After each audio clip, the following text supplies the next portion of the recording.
नमस्कार। आशा करता हूँ आप सब अच्छे होंगे, आपकी स्टडी भी अच्छी चल रही होगी। तो जैसे कि आपको पता है, राजस्थान के अंदर जो पशु परीक्षक भर्ती थी, इसका आप काफी टाइम से इंतजार कर रहे थे। तो उसका एग्जाम हो चुके हैं 2 शिफ्टों के, और आज सेकंड डे है, तो आज भी एग्जाम चल रहा है। तो बहुत सारे कैंडिडेट के सवाल आ रहे हैं, कमेंट आ रहे हैं, क्वेश्चन आ रहे हैं कि सर पेपर बहुत आसान आ रहा है, पेपर रिपीट हो रहा है, कौन से कितनी कट ऑफ जा सकती है, नॉर्मलाइजेशन पे क्या प्रभाव पड़ेगा। तो सारी चीजें मैं आपके साथ डिस्कस करूंगा। जैसे मैंने, आप देख रहे हो कि 3-4 टॉपिक लिख रखे हैं यहाँ पे कि पेपर का स्तर कैसा है, महत्वपूर्ण टॉपिक या सब्जेक्ट क्या है, और कट ऑफ क्या रहने वाली है। इन दोनों तीनों चीजों पे बात करेंगे। तो जैसे भी आप कैंडिडेट अगर नए हो इस चैनल पे, तो चैनल को जरूर सब्सक्राइब कर दो। आप हमारा व्हाट्सएप और टेलीग्राम ग्रुप ज्वाइन कर लो, जिसका लिंक वीडियो के डिस्क्रिप्शन में है। और जिन कैंडिडेट का पेपर हो गया, वो कमेंट करके बताओ आपके कितने नंबर बन रहे हैं, और आप कौन सी कैटेगरी में कितने अटेम्प्ट करके आए हो, कितने नंबर आपके आ रहे हैं। कमेंट करके बताना। और जो कैंडिडेट पेपर देने जा रहे हैं, फिर वो बाद में बताना कि आपके कितने नंबर बन रहे हैं। तो पेपर के स्तर की बात कर लेते हैं सबसे पहले, कि पेपर का लेवल कैसा है। पेपर के मैं लेवल की बात करूं सबसे पहले, पेपर का लेवल या पेपर का स्तर। तो पेपर का स्तर है ना बेटा, मुश्किल तो है ही नहीं, कोई बोल नहीं सकता पेपर का लेवल क्या है, बहुत आसान है। अब आसान क्या है कि बंदे ने पढ़ा है, जिस कैंडिडेट ने पढ़ा है ना, उसके लिए पेपर बहुत आसान है। आसान देखो, जब पेपर आसान होता है ना, उसमें गलतियां क्या होती है, बहुत ही ज्यादा होती है, मतलब कट ऑफ हमेशा कम ही जाती है, ये बात याद रखना। आसान कैसे है?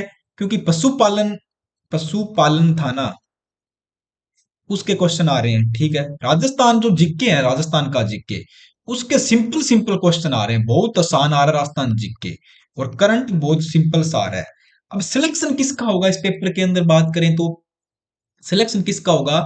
जिस कैंडिडेट का मैथ और साइंस अच्छा है ना बेटा, उस कैंडिडेट का सिलेक्शन हो जाएगा।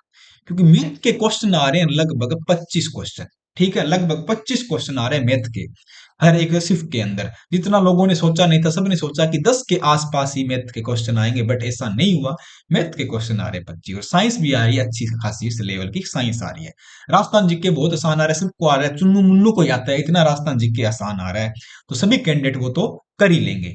बट जो मैथ का पेपर थोड़ा सा ठीक है, क्योंकि क्वेश्चन ज्यादा है, आर्ट्स वाले कैंडिडेट के लिए परेशानी हो रही है, साइंस को देख के भी हो रही है। पशुपालन भी बहुत है, आसान आ रहा है। तो पेपर जो 150 नंबर का है ना, जिससे किसी भी कैंडिडेट ने कुछ भी नहीं पढ़ा है ना, तो वो भी नॉर्मली क्या है, 80+ क्वेश्चन अटेम्प्ट करके आ रहे हैं। राइट राइट, 80 से लेके 100 के आसपास कर रहा है। ऐसे वो कर रहा है, इतने तो अटेम्प्ट कर रहा है। अब इतने तो सारे ही कर रहे हैं, अब 80 तो सबने कर दिए, तो कंपटीशन क्या कहाँ स्टार्ट होता है? 80+ से कंपटीशन स्टार्ट होगा। 80+ से लेके 120 तक जो नंबर खींच रहा है ना, 120 से ऊपर जा रहा है ना, वो ही कैंडिडेट इसमें सिलेक्शन लेके आएगा। ठीक है, पहले पेपर के लेवल की बात होगी।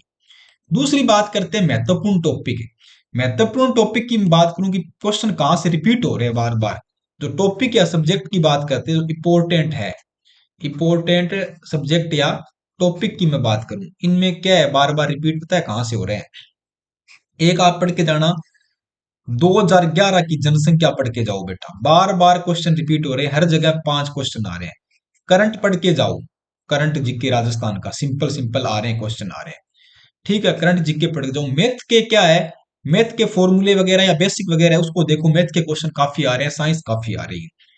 और अभी तक अगर आपका मान लो 3 तारीख को पेपर है, 3 दिसंबर को, तो जितने भी पेपर हुए ना, सभी ऑल शिफ्ट के पेपर है ना, ऑल शिफ्ट के पेपर को सोल्व करके जाओ। क्योंकि हर एक शिफ्ट के अंदर जो 5 से 10 क्वेश्चन रिपीट हो रहे हैं, कोई ना कोई फॉर्म में, कभी वो आंसर बन के आ रहा है, कभी वो ऑप्शन बन के आ रहा है, कभी वो कथन बन के आ रहा है, कभी कुछ भी बन के आ रहा है। तो इन पेपरों को सबको सोल्व करके जाओ। आगे कमेंट करके में जरूर बताना, जो कैंडिडेट वीडियो देख रहे हैं, कि आपके कितने क्वेश्चन राइट हो रहे हैं। ये तो होगी इंपॉर्टेंट टॉपिक की बात, पेपर के स्तर की बात। अब मैं बात कर लेता हूँ कट ऑफ की। ठीक है, तो कट ऑफ क्या रह सकती है? सबसे पहले कैटेगरी वाइज कट ऑफ बात कर लेते हैं। जब पेपर पूरा हो जाएगा ना कंप्लीट, 3 तारीख के बाद अपन कट ऑफ और बनाएंगे। अभी एक, बहुत सारे बच्चे बोल रहे हैं कि सर बता दो कितने रहेंगे, पेपर बहुत आसान है। तो मैं पहले ही बता रहा हूँ, पेपर आसान होता है जब कट ऑफ क्या कम ही रहती है।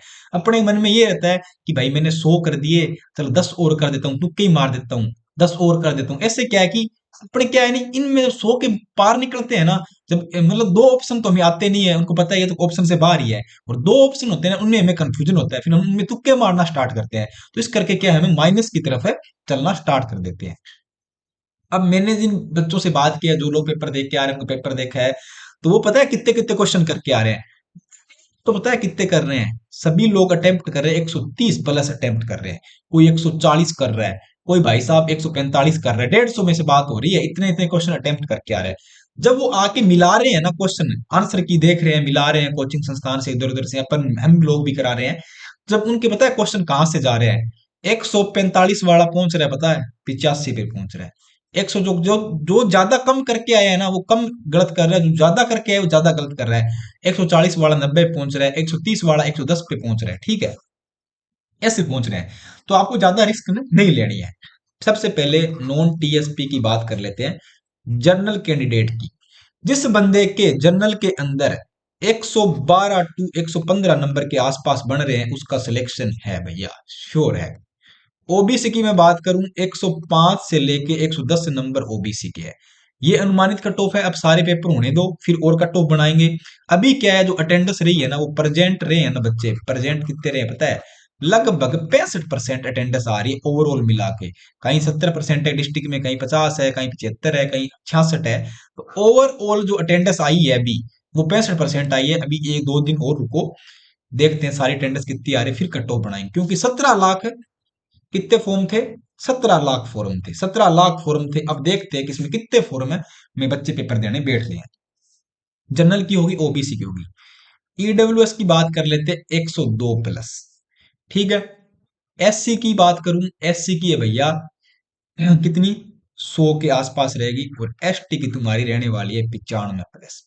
एमबीसी की बात कर लेते हैं, तो एमबीसी भी कितनी रहेगी, 100 के अप्रोक्सी रहने वाली। ये तो है नॉन टीएसपी एरिया की कट ऑफ, इतनी ही कट ऑफ रहेगी। आप सोच रहे हो सर 140 चल जाएगी, 130 चल जाएगी, ये इतनी चल जाएगी, बिल्कुल भी नहीं जा सकती।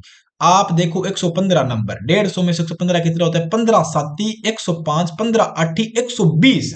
मतलब अगर आप 150 में से 120 नंबर ला रहे हो ना, इसका मतलब पता है आपके 80% नंबर आ रहे हैं, और आप बोल रहे हो 130 नंबर मेरिट चल जाएगी, 140 नंबर चल जाएगी, कैसे चल जाएगी? 70% मैक्सिमम कट ऑफ है, इससे ऊपर है, नहीं जाने वाली है। बाकी पेपर होने दो, फिर अपने कट ऑफ और बनाएंगे। आप कमेंट करके बताओ आपके कितने क्वेश्चन राइट हो रहे हैं।